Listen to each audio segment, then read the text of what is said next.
গ্রামের মতো মজা পৃথিবীর আর কোথাও পাবেন না। সত্যি গ্রামের মজাই আলাদা। গ্রাম আসলে গ্রামই। আর গ্রামে গিয়ে আমরা পিকনিক করছিলাম, সেটাই আপনাদের সাথে শেয়ার করব। আসসালামু আলাইকুম, কেমন আছেন সবাই? কে কোথা থেকে দেখতেছেন ভিডিওটা অবশ্যই কমেন্টে জানাবেন। আর আমার ভিডিওটা যদি ভালো লাগে পুরোটা দেখে তারপরে লাইক কমেন্ট করবেন।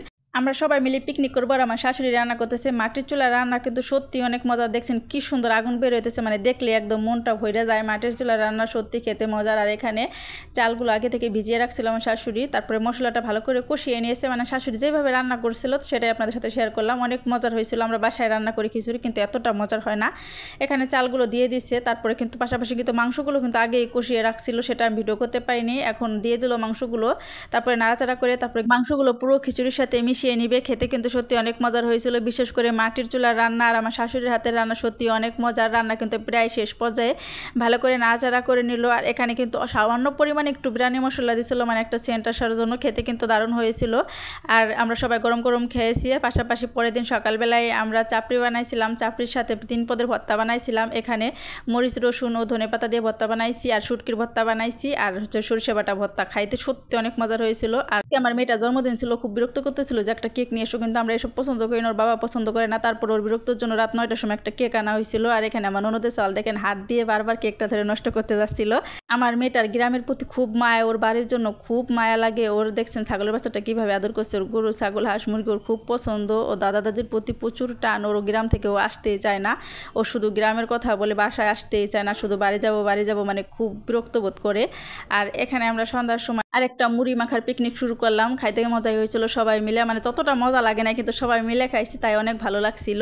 এখানে আমি কিছু ছোলাভুনি করে নিচ্ছি। আর ছোলাভুনি করার পরে এখানে কিন্তু ছোলায় কিন্তু হলুদ দেয় নেই, এই জন্য কালারটা এরকম আসছে। মানে গ্রামের বাড়ি তো মানে বাহিরে রান্নাঘর, সেখানে বাহিরে হলুদ ছিল, আর আমি হলো ঘরের মানে গ্যাসের চুলায় রান্না করতেছিলাম। মানে যাওয়ার আলসিতে আমি আর হলুদতেই নেই। তো যাই হোক, ছোলাভুনা হয়ে গেছে। আর এখানে পেঁয়াজ কুচি কাঁচামরিচ কুচি করে নিয়েছিলাম, আর শসা কেটে নিয়েছিলাম, লেবু কুচি করে নিয়েছিলাম, আর কিছু চপ আনা হয়েছিল। এই চপগুলো ভালো করে ভেঙে চুড়ে তারপরে মাখাইয়ে নিব।